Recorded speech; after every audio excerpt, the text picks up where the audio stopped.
Bonjour et bienvenue dans la chaîne qui sortait une vidéo tous les 6 mois. Aujourd'hui, on se retrouve une troisième fois sur le site TV Monde Quiz. Je vais refaire un questionnaire de cuisine sur un autre thème. Les deux premières fois, j'avais pas été super bon, enfin j'étais dans la moyenne. Mais cette fois-ci, je m'accorde que 2 fautes. J'ai hâte de commencer parce que j'ai envie de tout défoncer. Je suis chaud patate, mais comme jamais. Je commence par un peu d'échauffement avant d'y aller. Il faut toujours s'échauffer avant de faire le truc. Même si c'est un truc sur ordinateur, il faut s'échauffer. Ça met en condition. Et là, vu que je vise les 2 fautes maximum, il faut se mettre en condition. Bon allez, sans plus attendre, c'est parti.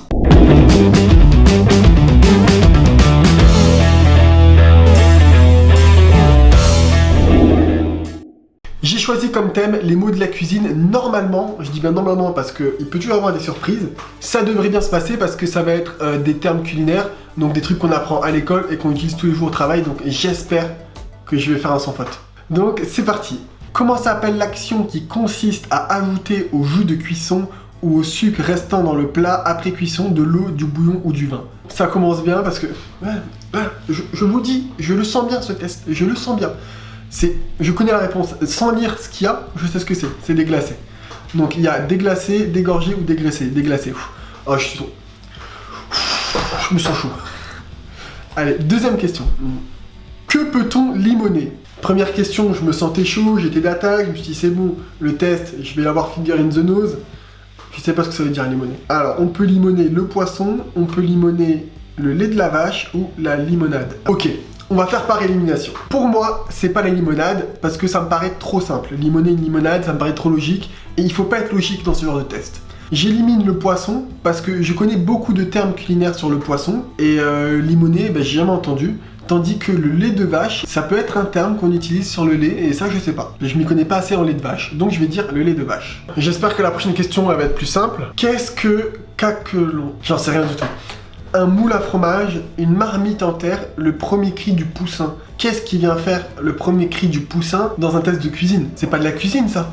Mais tu sais quoi, juste pour ça, je vais dire ça. J'aime bien cette réponse, le premier cri du poussin. En plus, je trouve ça mignon le caquelon. Comment cuit un plat qui doit mijoter? Ah mais ça c'est simple. Tu vois, soit j'ai des questions où je sais pas du tout, soit j'ai des questions où j'ai pas besoin de cogiter et je connais directement la réponse. C'est doucement et régulièrement. Il faut la même température et que ça cuise très longtemps. Et là on dit que ça mijote. Que peut-on cuire à blanc? Des œufs, une pâte à tarte ou une préparation mélangée à du lait. C'est une pâte à tarte. En fait, on peut pré-cuire les pâtes à tarte. Par exemple, dans une tarte au citron, l'appareil au citron qu'on met à l'intérieur, il ne se cuit pas au four. Du coup, on cuit avant la pâte à tarte dans un moule et quand c'est cuit, on verse l'appareil citron, on met au frigo et la tarte au citron, elle est faite. Et on appelle ça cuire à blanc. Quelle est la méthode de cuisson la plus sûre pour réussir un chocolat fondu? Le bain-marie, le four et la casserole. Le four, je vois pas ce qu'il vient faire là. Parce que faire fondre du chocolat au four, oh quoique ça fond en plus, non, je pense que ça peut marcher. Pas à la casserole, si on met à la casserole, ça peut accrocher au fond et le dessus va pas fondre et le dessus va cramer. Le mieux c'est au bain-marie, donc le bain-marie qu'est-ce que c'est? C'est que dans une casserole, on met de l'eau qu'on fait chauffer, au-dessus on met un récipient en inox ou en verre, on met le chocolat dans le récipient et la vapeur de l'eau va faire fondre le chocolat, donc ça met un peu de temps, mais le chocolat au moins il va être parfaitement fondu et il va pas surcuire. J'ai zappé, j'ai oublié de cliquer. Me le comptez pas, j'ai oublié de cliquer, c'est pas grave. De quelle partie du corps humain est formé le terme gastronomie? La langue, le nez, l'estomac. Bah moi je dirais l'estomac parce que la gastronomie ça fait penser à la gastro et quand t'as la gastro, ça vient de l'estomac, non? La langue et le nez ça serait le plus logique. Parce qu'on perçoit le goût par le nez et la langue, dedans il y a le salé, le sucré, l'acide et l'amer. Mais pour moi c'est l'estomac et ça vient du mot gastro en fait. Je vais dire l'estomac. Tout bon gastronome est forcément gourmet, gourmand ou les deux. Et là, tout bon gastronome est forcément gourmet et gourmand. C'est très important d'être gourmand. Moi je suis très gourmand. Mais qui n'est pas gourmand d'ailleurs? Quand tu manges un truc qui est super bon, t'as envie d'en reprendre. Même si t'as plus faim, mais c'est la gourmandise, tout le monde est gourmand, c'est obligé. Félicitations, 0 point. 0 point, c'est une blague. Gourmand, j'ai 0 point. La première question, j'ai juste. Je peux pas avoir 0 point. Donc, première question, c'est déglacé. J'avais juste. On chauffe les mélanges obtenus pour le faire réduire et obtenir une délicieuse sauce qu'on peut également déglacer avec de la crème fraîche ou du vinaigre. Okay. Que peut-on limonner? J'avais dit le lait de vache et non en fait c'est le poisson et je savais pas du tout. Enlever le limon d'un poisson consiste à gratter ses écailles avant de le cuisiner. Alors moi j'appelle jamais ça limonner, j'appelle ça écailler le poisson. Qu'est-ce qu'un cannelon? Et voilà, j'ai faux. Là, j'ai atteint mes 2 fautes que j'avais dit, et c'est sûr, je vais en faire plus. Je suis mauvais. À chaque fois, je me trouve mauvais. Un caquelon, c'est une marmite en terre. Ce mot, originaire du nord de la France et de Suisse romande, désigne la casserole, le poêlon ou la marmite en terre qui sert notamment à faire cuire toutes sortes de fondus. Le casseret est un moule à fromage à ne pas confondre avec le caquettement des poules avant et après la ponte. Comment cuit un plat qui doit être mijoté doucement et régulièrement? Ça j'avais juste, mais c'était assez simple, donc j'ai aucun mérite à avoir cette question, franchement. Que peut-on cuire à blanc? Ah, vous n'avez pas répondu. Mais je savais, c'est une pâte à tarte, donc ça je l'ai juste. Quelle est la méthode de cuisson le plus sûre pour réussir un chocolat? Oh... Et j'ai pas répondu.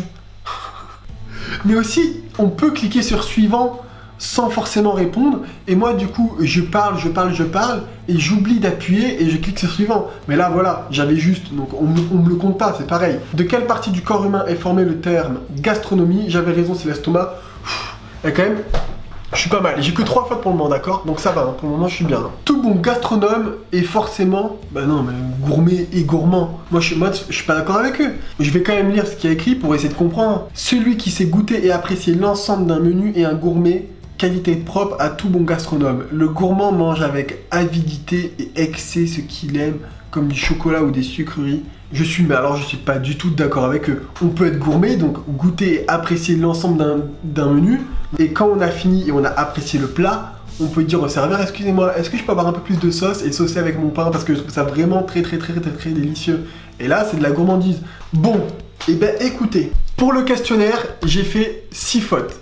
Il y en a 2 où je me suis trompé, où j'ai pas cliqué, donc on en enlève 2, ça fait 4 fautes.